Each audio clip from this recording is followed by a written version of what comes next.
Welcome to the Church Sound Podcast, part of the Repurpose Network, where kingdom culture, real life, and technology intersect. I'm your host, Prentiss Thompson, and what we do, we talk to real people, pastors, leaders, engineers, tech people, manufacturers, worship leaders, all about church, technology, and provide solutions for a successful Sunday morning service. You ready? It's time to take a ride. Yes, and welcome to another edition of the Church Sound Podcast. So excited. You hear the applause. I know you're happy to see me. I know you're happy to hear me. Hey, don't get overexcited, because if you're on a treadmill and you're driving, do not wave your hands. Don't do it. Just know that in my heart, I feel you. And I'm so glad that you are here, because what I like to do is always provide information.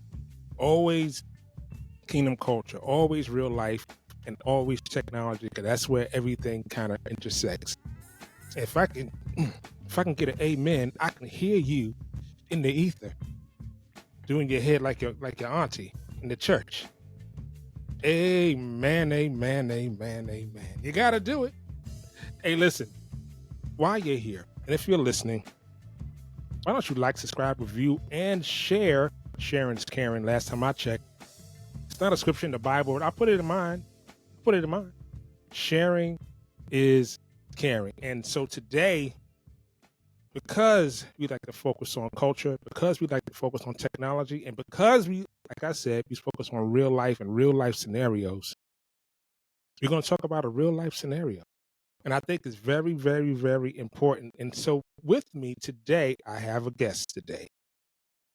I have a brother who is kind of a kindred spirit in this topic. Specifically, please welcome to the program, ladies and gentlemen, boys and girls, cats and dogs of all ages. Please welcome my brother Stephen Bent to the show. Hey, Prentiss, how you doing, brother? Yes, I'm doing amazing. I'm so excited to get into this topic. I'm excited to share and shed some light. So before we get into it, I want to tell the listeners what the topic is. The topic is new culture, same mixer. Cultural adaptation for audio engineers serving in church environments outside of their familiar worship or ethnic tradition. That's a lot. Ooh, that's a lot. That's a lot. Say that again, bro. Say that again. let me say it with my correct voice. There's a cultural adaptation for audio engineers serving in church environments outside of their familiar worship or ethnic traditions. Amen, there, brother. I think I did it. You passed. You did it. I passed. In other words, if you are of the Caucasian persuasion and you're mixing in a black church, and if you are a brother or a sister mixing in a CCM church, there are musical differences, and sometimes we have to learn to adapt to these traditions, musical styles. But I think it all kind of comes back to kind of understanding music as a whole. I mean, that's how I frame it. So I'm going to put it in this box so people can kind of capsulize what I'm talking about. I want you to imagine yourself walking into a gym looking for the dumbbell rack. Now, you've never been to this gym. You've never been to the gym. You've never been to this side of town. You just said, oh, I want to try this new gym.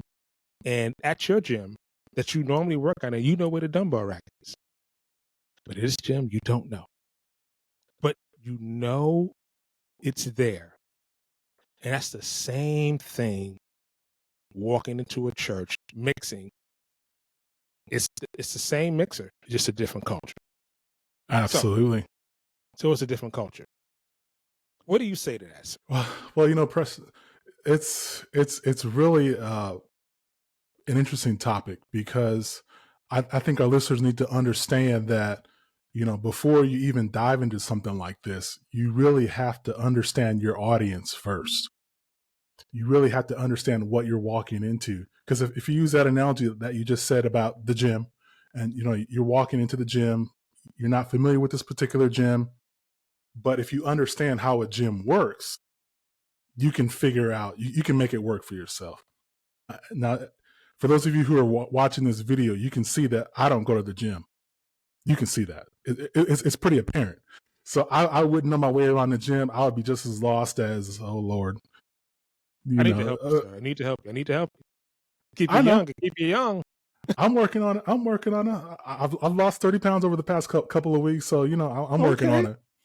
But, in that same analogy, you have to know your audience. You have to know your gym. You have to know the philosophy behind that. And the way I look at it is, there's a philosophy and kind of a framework with, a lot of African-American churches, and there's a philosophy and a framework with a lot of CCM Caucasian churches. And it's different for Hispanic churches, and it's different for Asian churches. Yes. So you really have to know what you're walking into. Now, that's not always the case, because sometimes you're going to be surprised when you walk in that door. I have. At Asian churches, I have. Oh yeah, let me hear about that. Churches. Oh, yeah. Yeah, what was that all about?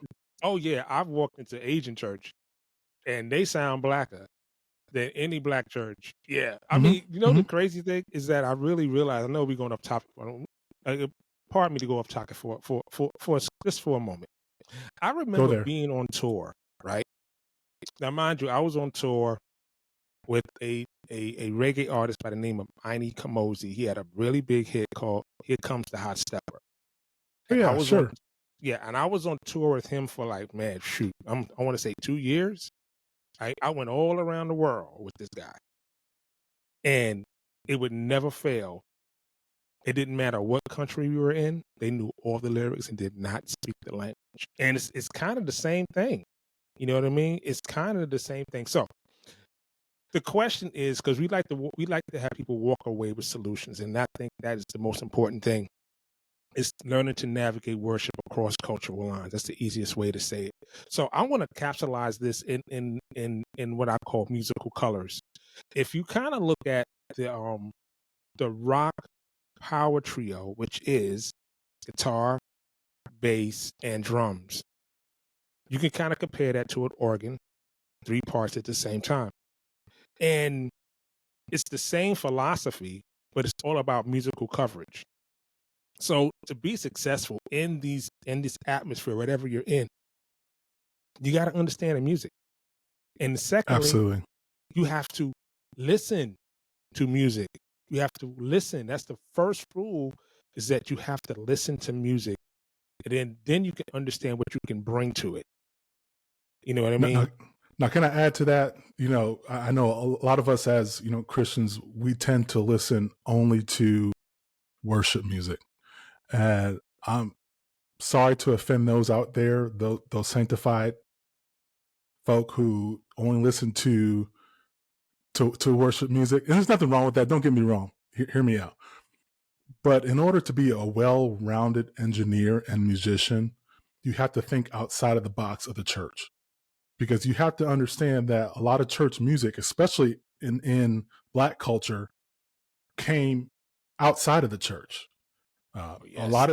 A lot of it has roots in jazz, in blues, yes, and other things and other musical styles were infused into gospel music. So if you don't understand that, and you're not afraid to step out of the church, I'm like, oh Lord, they're just playing all that secular music, and why'd they bring that? No, that's where it came from. Where do you think that riff came from? Where do you think that shout riff came from? It wasn't established in the church. They were playing that long in the clubs long before it got to the church. So one thing I like to say, my mother, when I was growing up in Milwaukee, she made it apparent and made it a rule that I would be a grounded person musically. And what that means is not only just listening to Christian music, because my mom was sanctified. My mom was sanctified. Okay. Holy Ghost filled, roll on the floor, get lint on your hair, sanctified. Okay. But she understood the fact, because she was a musician herself. So she understood the fact that in order to be a well-rounded musician, you have to listen to classical music. She made me listen to classical music, Beethoven, Bach, all that. She made me listen to jazz music. She made me listen to a lot of Caucasian choral music. So, and that's how I consider myself to be a well-rounded, not only sound engineer, but musician as well. Because, I play the drums, I play the bass, I play the keyboards, I play the organ, and I can play just about any style of music um, outside of country music, which I refuse to play because on principle alone, I won't do that. But I think that's important to be well-rounded as a musician and as a sound engineer, and learn how to take cues from how they do things and use that in the church ministry. I think that a lot of times you have these, I call them tech heavy engineers. They're real heady, and they feel that they can't, you can't teach them anything. And I'm a firm believer you can learn from anyone. Absolutely. You can learn from anywhere.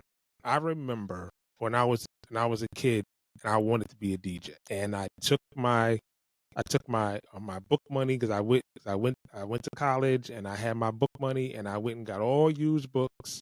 I refused to buy new books, and I made deals with cats that were coming out of the class, and I made deals, and I saved a lot of money, and I bought myself 2 turntables and a mixer. Right, 17, freshman year, and taught myself how to DJ. The only people that knew I knew how to DJ were my friends, my close friends that would be in my house every time I came home from school.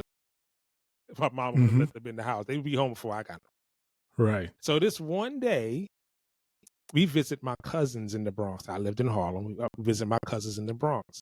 So we go and visit my cousins. And my little cousin, who had to be maybe like 13 or 14, said he was a DJ. So I'm like, all my friends is like, I'm the guy. Your cousin DJ? So my little cousin proceeds to kill me on his turntables, right? These things was leaning. It was wobbly. I couldn't get nothing happening. But you know what I learned?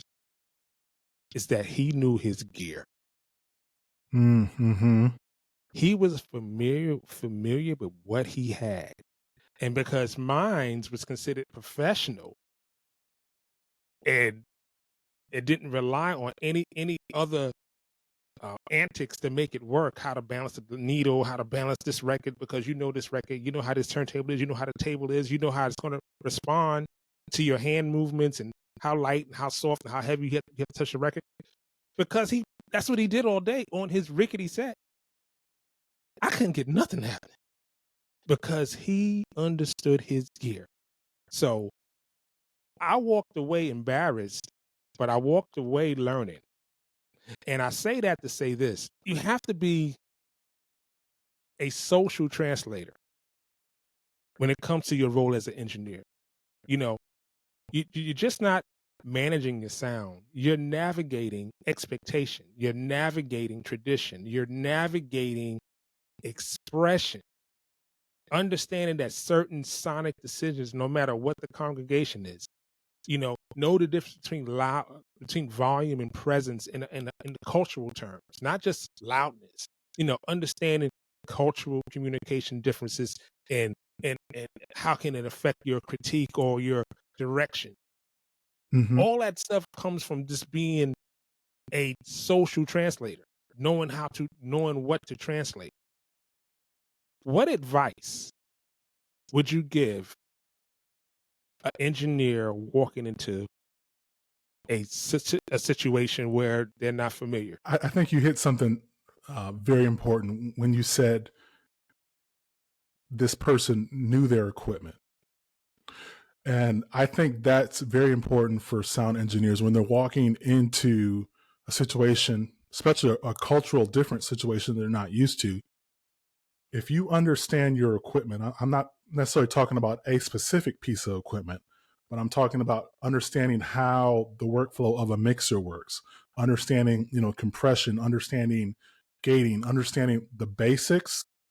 Everything else will fall into place. But if you don't understand those basics, it doesn't really matter what the cultural expression is. If you don't have those basics down, then it's very hard to get a good product.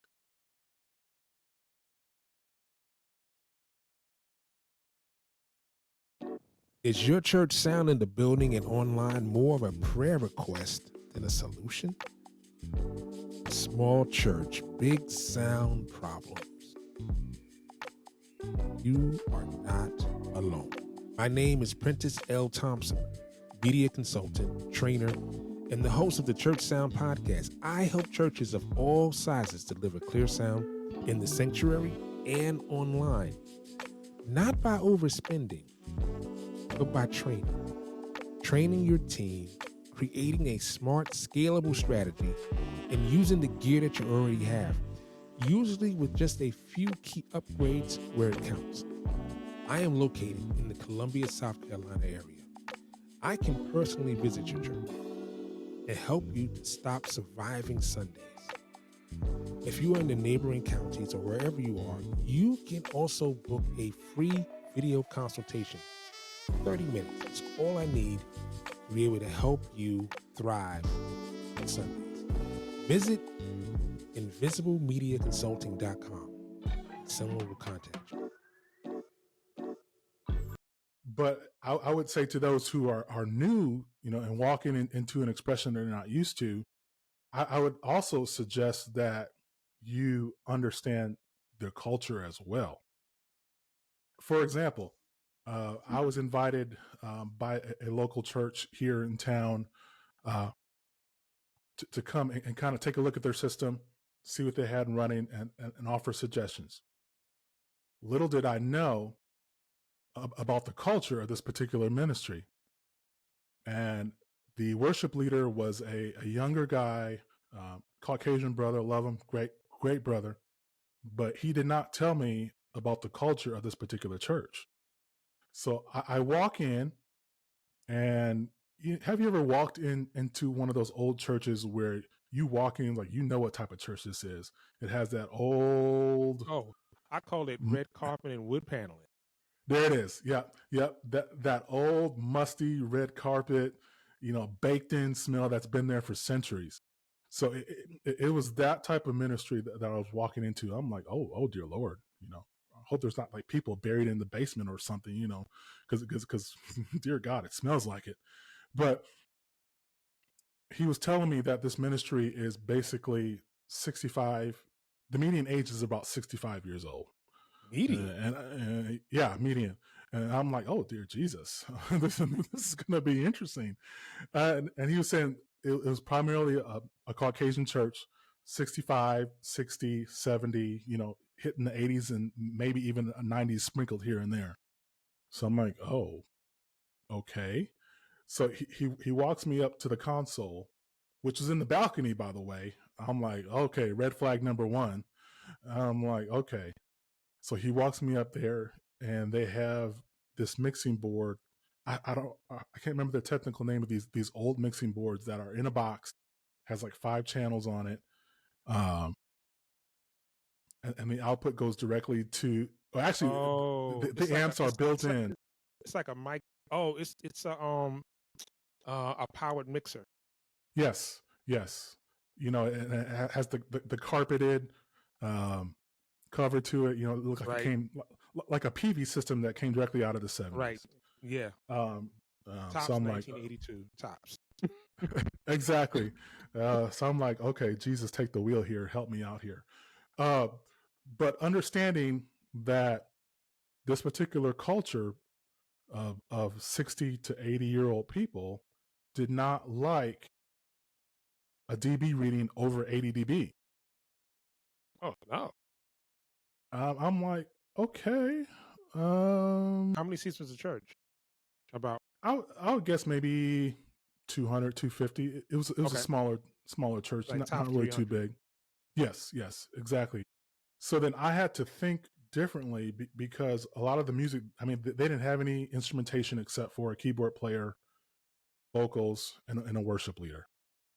Okay. I'm like, it's okay. So I'm not really dealing with a lot of, reflections, or not, I wouldn't say reflections, but a lot sound of sources.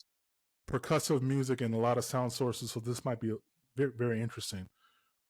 But I had to take into account the culture and how older people hear, how older people receive music, because they receive it differently, because it's hard for them to receive it because they can't hear, above certain frequencies, above probably, 10K, 8K, somewhere around there, that starts to roll off.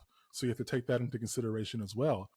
But understanding the workflow, how a mixer works, it made my job a whole lot easier in understanding what I need to do to make this system work, if that makes sense. Yeah. Yeah. And I think kind of what you're saying is this, and if you are in this situation, or you are, even if you're a musician or you're an engineer, this applies to everyone. You have to learn to bridge the gap. You have to learn to bridge the gap. There's strategies for adaptation. I would do this. I would ask questions. I would ask the worship leader, what does a great mix sound like to you? I would have reference tracks from past services or a service. I would reference a service if I could attend, or if I didn't attend, whatever. I would try to reference it some sort of way, because at the end of the day, what you want to do is build trust.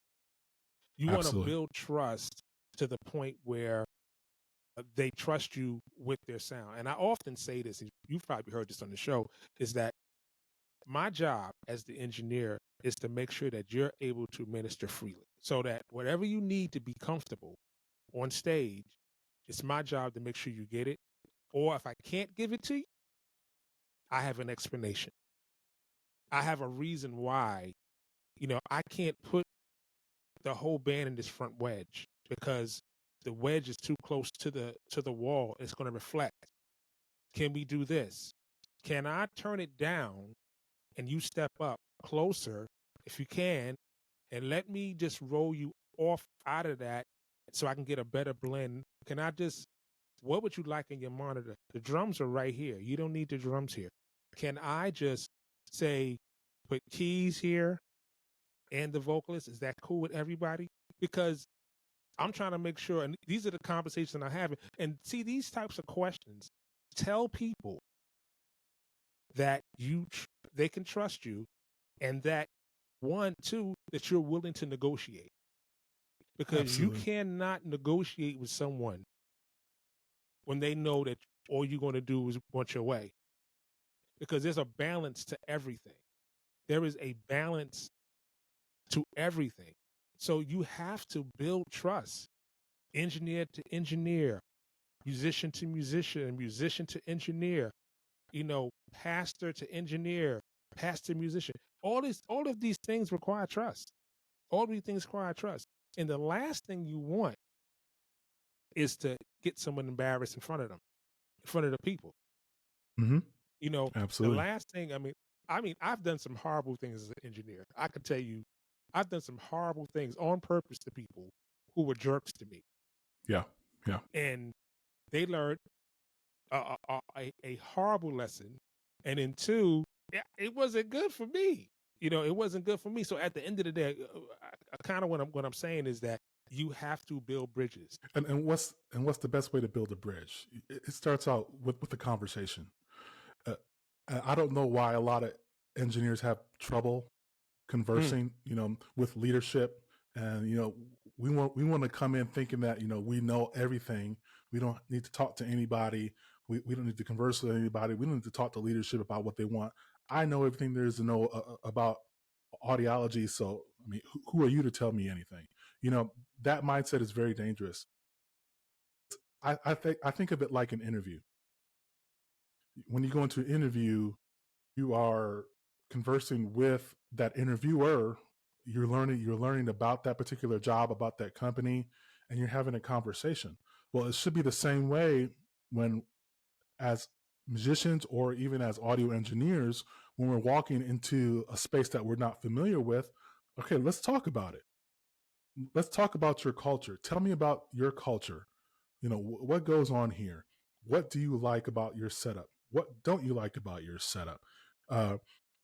What's your musical style? What do you like in your monitors? What do you like in your wedges? So on and so forth. So that not only builds trust, but it also builds a connection, between you and the worship leader and leadership. Because if there's not trust there, if there's not a connection there, there's going to be a problem. There's going to be a big problem. Do you know what I mean? So you have to establish that trust. A lot of times what I think is that sometimes other ministries, and I would probably say the pastoral team or the music team, they don't look at the tech ministry as ministry. Yeah. You know what I mean? They don't look at it as ministry. I remember one time I was mixing at this church, and the worship leader, this is crazy. The worship leader, I think I mixed it maybe twice at this time. The worship leader told each member of the praise team to step out to the audience to make sure they could hear themselves. In the middle of service? No, at sound check. Oh, sound check. Okay. At sound check. So I'm like, and then on top of that, say the sound check was at, I want to say 8 o'clock. I think their first service is at 10:15, something like that. So sound check's at 8 o'clock. The worship leader is arriving, not ready, arriving at 8:30. So I go up to him and I say, hey, listen, in order for me to prepare for you to minister, you need to respect, or I'd like you to respect what I'm doing as ministry too. Because what I'm doing is I'm translating the emotions of your worship into a sonic experience. Right. That's my ministry. And I started explaining how I deal with vocalists and how I mix vocals and why when I mix it sounds the way it does. It's because it's because you give me time to prepare the meal. I know this chicken is going to be good because I baked it at 350. But if you come in at 9:30 and I got an hour to bake this chicken it's going to be tough going. So at the same time, it's the respect factor, is that this is a ministry.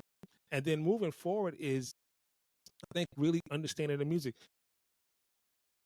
I think for me, because I'm mixing at a CCM church right now, and the challenge for me was, how do I do what I do? How do I bring my voice to the music? And at some point, you have to say, is it important? I'm glad you brought that up, because that is one thing that I have struggled with as well. Because right now I'm currently at a CCM church as well, and growing up in a Kojic, primarily Black church, where we love to throw down. Our music is organ bass. It's complex. Hits, drops, drives. Yep, drives. It's driven by, driven by the kick and the bass and the organ. I mean, those are your three main things that's driving the beat, and really, really complex and heavy music. And then, moving over to a more CCM style, where it's 3-4 chord music. It's more guitar driven. It's more maybe a sprinkle acoustic in there. It's a little bit lighter. It's a little more rockish, if you want to say that. It is. It's called soft rock. Yeah, soft rock. Yeah, that's a good way to put it. And it's just a different mentality. Neither one is wrong. Neither one is right. And there's nothing wrong with it. Nothing wrong with it. Nothing wrong with it. Right. It's great. It is what it is. But you have to understand, or at least from a musician and a sound engineering standpoint, you have to understand that style of music and where it's coming from, and how to mix for it. For example, with how I grew up and how we grew up, in the Black church, like I mentioned before, you have to look at those lower frequencies, like around 50 and 60K, or excuse me, 5 or 50 or 60K. Oh Lord, I didn't have my coffee tonight, so I don't know what I'm saying. 50 or 60K, and kind of drive those frequencies, because we like that bass. We like that kick. I like to mix with the drums right here. I like it in my face. I like that kick in my face. I like to feel it. I like that resonant kick, that moves your body. Like when you go to a concert and you feel that kick moving all that air. Exactly. I want my body to move every time that kick goes thump. I want to, that's what I like. And that's what we like, but not necessarily in a CCM church, depending on the style. Depending on the church too. Some do like that. As I mix high. Man, you ain't the only one. I hit 100 dB sometimes, just to blow off some wigs sometimes, but it's all good. But you have to understand the culture, understand what leadership is looking for, because we may come in with a predisposed idea of what we want to do, but leadership, the worship leader or the pastor, may come and say, no, this is not necessarily what we want to do. We want to go down this road. And you really have to set aside your ego, set aside what you want to do, and be submissive to the leadership. And sometimes that hurts. It hurts because, I'm used to mixing this way. I want to push this particular instrument a little bit more, but we have to be submissive as well to, okay, I'm going to put aside what I want to do, my mixing style, be submissive to leadership. So I think that as engineers, right, like you said earlier, like your mom made you listen to a lot of different styles of music, types of music. It's having a musical vocabulary. It's the best way to say it. Absolutely. Having a musical vocabulary. So, for instance, I love James Taylor. I listen to his music. I love Billy Joel. Mm-hmm. I love all types of music. But I remember when my son wanted to be a musician, he wanted to be a producer, and I would make him sit in the car with me and pick out instruments. I would make him, what's that instrument right there? What's this instrument right here? What do you hear? It's developing a musical vocabulary, one, and then two, tuning your ears to be able to hear different instrumentation and kind of understanding what it is and why it works. So I say that to say this: practical adjustments are necessary for every style of music. Absolutely. Right? Vocal level, compression, effects, instrumentation, balance. All of these things factor in all styles of music. The thing is this: you have to understand the style. Now, right. It's just like basketball, right? We all know if you shoot the ball from inside the 3-point line is 2 points. Outside the 3-point line is 3 points, right? A dunk is still 2 points. A layup is 2 points. A shot off the backboard is 2 points. 2 points. The 15-footer is 2 points. The game does not change. That is the game. Players bring their imagination to the game. And that's why you see your greats who do things like Kyrie can do, or things that LeBron can do, the things that Michael Jordan did. They bring their personality and their expertise and their creativity to the game. Now, I say that to say this. Me as an engineer, you have to learn where to do things. It's kind of like what my mom used to say. It's not what you say, it's how you say it. There you go. Yeah. It's not what you say. It's how you say it. So, for instance, I'll give you another example. I'm mixing, right? And I hear for the chorus, a quarter note delay should be at the end of every other phrase, but just on the altos, because the altos are carrying the melody, right? So did you hear that, or were you told that? This is what you're hearing? No. This is what I hear. Okay.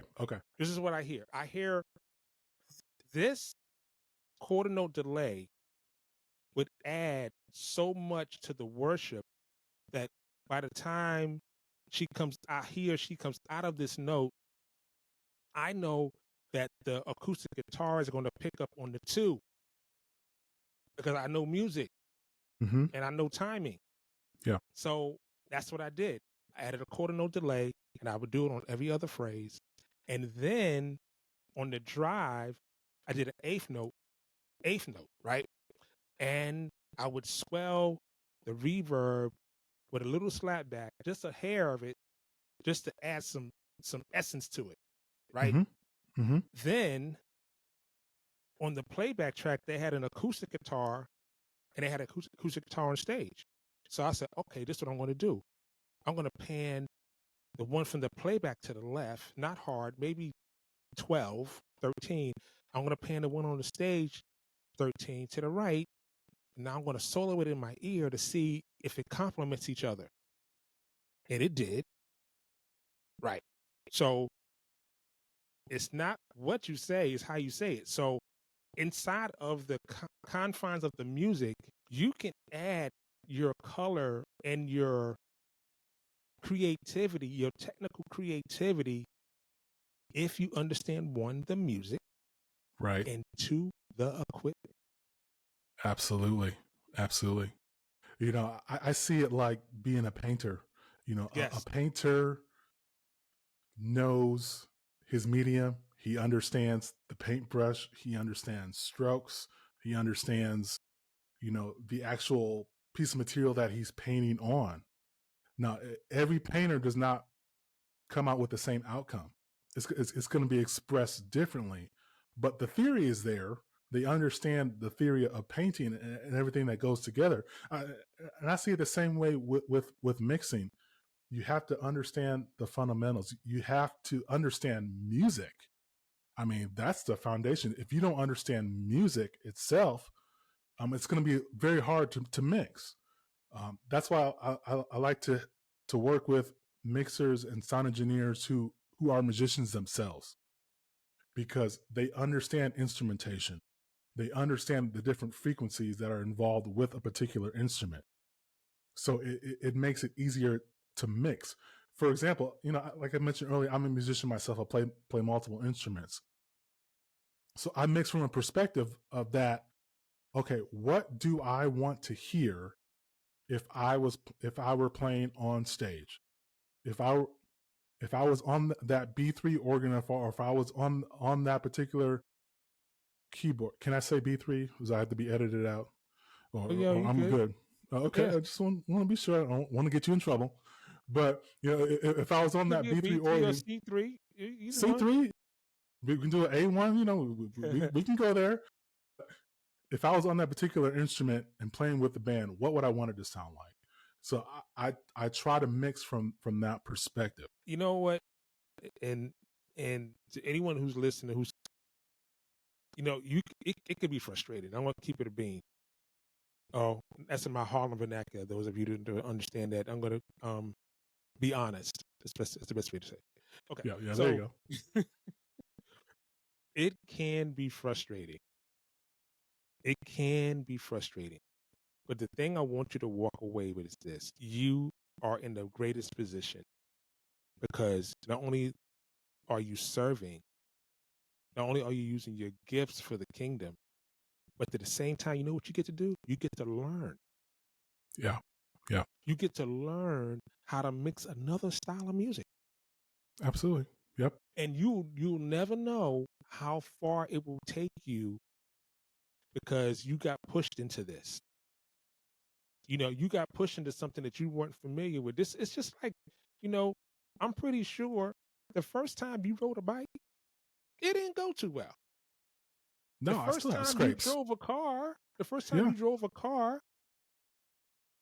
it didn't go too well. But you know what? When anyone who's been driving more than 5 years, you are not thinking anymore. You're not thinking about driving. Your subconscious has taken over. You know why? Because you put in reps of driving. So I want you to look at this as an opportunity to get reps, to learn color, because it's going to be a time when it's going to pay for itself, because you're going to be in a situation where maybe you're going to be ended up engineering at a festival, and one group is a gospel group, and the next group is a CCM group, and the next group is a Latin group, and the next group is a hip hop band, and the next group is bluegrass. Guess what? Guess what you got in your tool bag? You got musical vocabulary in your tool bag. You have to have that vocabulary. You have to have that foundation if you're going to be mixing different styles of music.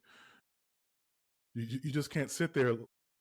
Let's say you're mixing at a festival, and you have a CCM group, and then you have maybe a gospel group come on after that, and then maybe a Hispanic group come on after that. If you're just sitting there as an engineer with your hands in your pocket and say, kind of set it and forget it mentality, I'm sorry, it's going to be a horrible mix for everybody.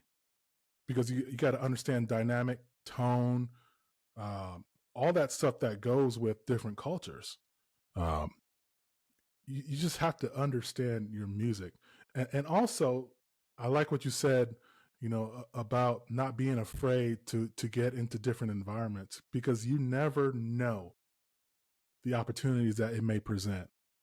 I've had opportunities presented to me being in a CCM environment that I never would have gotten if I would have stayed in the Black community.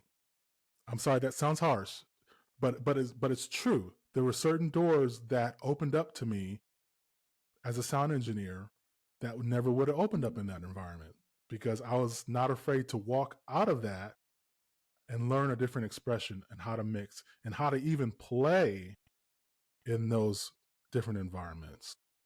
So I would say to everybody out there listening, don't be afraid to walk out of what you know and try something different. Right. Because like you said, that's another tool in your tool bag that you can use in the future, and it will be beneficial to you. Right. So this is what I want to leave you guys in closing, and I'm going to leave you with some points that I think will be impactful if you are in this scenario, whatever it is, right? The first thing I want you to think about is I want you to build a cultural reference playlist. A cultural reference playlist. What does that mean? Spending time listening to gospel, CCM, Latin praise, whatever it is. Listen to these different styles of music, because this will sharpen your ears. It'll sharpen your recognizing different instrumentation. Then, secondly, I want you to schedule meetings with worship leaders. I want you to sit down with your key musicians and your vocalists, and I want you to ask them questions. What do you think the congregation needs to feel during worship? Are there any mixing elements that are non-negotiable for you? Because you want to avoid assumptions. You want to avoid assumptions, and you want to build trust really fast. Third, I want you to attend a full service as a listener only. Don't touch the board. Just absorb the energy. Just absorb the worship dynamics. Listen to how the room reacts. Go into different places in the room. Understand the room. See, because culture is about flow. It's not just about sound. It's about flow. Use the presets for your advantage. Set your own screens, your own scenes. This is the last thing I want you to walk away with. So if I can interject there, so your number one point. So you mean to tell me that we can listen to other things outside of Brandon Lake? Is that what you're saying? I'm saying that exactly. Oh Lord! Wow. Yes. Okay. Yeah. Yes, you can do that. I grant you permission. And if you have a problem with your pastor, you can tell them, I said it. You send them my way. Send them my way. Okay, I will. My last point is this. I want you as an engineer to practice empathy-driven engineering. I want you to shift your mindset. You're here to make it sound right. I'm here to make it feel right for them. I'm not here to make it feel right for me. I'm here to make it feel right for them. Why? Emotional connections vary by culture. Yes. You have to understand that. The mixer doesn't change, the music does. If you learn culture, you will honor your call as an engineer in any environment. Absolutely. So, Mr. Dent, you know this is your first time on the show. Yes. And I know you're a listener. Yes. Before you reached out to me on LinkedIn. So we gotta do 30 seconds and go, baby. Let's go. We gotta do 30 seconds and go. So I've been waiting for this. Number 1, what is your favorite dinner as a kid? Oh, that would be stuffing. Stovetop? It doesn't matter as long as it's stuffing. Doesn't matter. Okay. Yeah. All right. Number 2, one gotta go. Allen and Heath, Behringer, Yamaha. Behringer. Okay. Number 3, what children's songs? I know you got 4 kids. What children's song drives you crazy? Anything Bubble Guppies. Okay. Mine's is Baby Shark, so let's get out the way. Mine's Baby Shark. Oh, Lord, don't even go there. Don't even go there. Number 4, Kirk Franklin, Ty Tribbett, or Lecrae. I don't really care for all 3, but if I had to pick one, Kirk Franklin. Okay. Favorite headphone brand? Oh. Okay, don't kill me for saying this, but JBL. There we have it, ladies and gentlemen, boys and girls, cats and dogs of all ages. My brother Stephen Ben has survived 30 seconds and gone. My brother, Yes. Thank you for being on the show. I really appreciate your time. I really appreciate your insight. And if you are listening, make sure you like, subscribe, review, to share, copy the link, send it to someone that you care about. I'll say it like I always say, keep God first in everything you do. I'll see you next time on the Church Sound Podcast.